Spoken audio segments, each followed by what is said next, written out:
It's the time of year where the NFL world is focused on the upcoming scouting combine and draft, as teams and fans alike dream about potentially adding a star pass rusher, wide receiver, or that Deion Sanders-esque cornerback that can bring pizzazz and big plays to a defense. Countless franchises and fan bases are filled with the hope that this will finally be the year in which their team, instead of Tom Brady, will be hoisting the Lombardi Trophy. Adding key players in free agency and the NFL draft is a huge part of this process. Unfortunately, there is still one aspect of the NFL offseason that must be addressed, and it is one that causes considerable discomfort.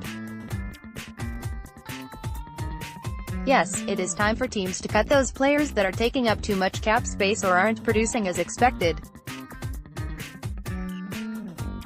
This is a process that often involves parting ways with franchise legends and those players that have dominated jersey sales for the better part of a decade.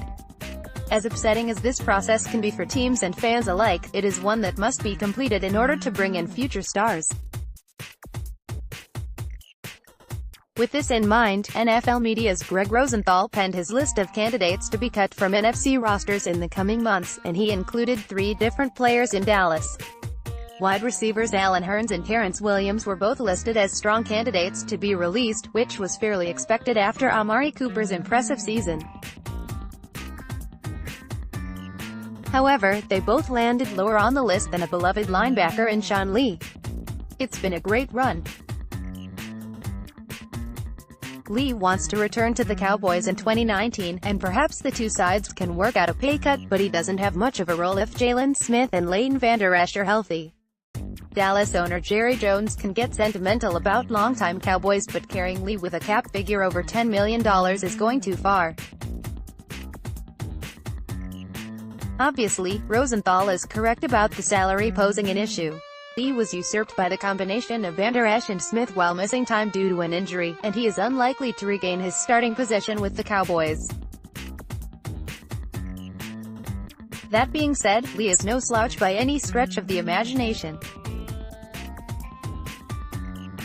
The 9th-year pro from Penn State has been outstanding during his career, topping 100 combined tackles on 4 different occasions, including a 2016 season where he reached 145.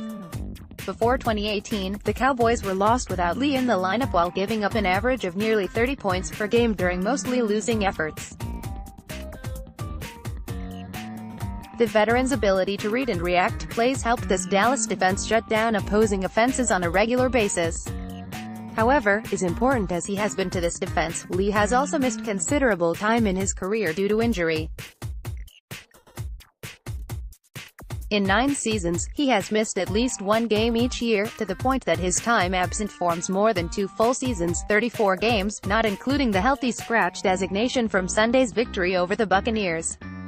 This constant struggle with injuries is what originally caused the Cowboys to use a draft pick on Vander Esch, not knowing that he would turn into a full-blown start this early in his career.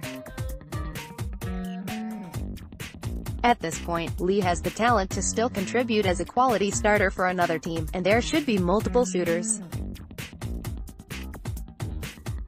For example, the Minnesota Vikings could be losing Anthony Barr to free agency and could be looking to add a veteran, and they won't be the only team in play.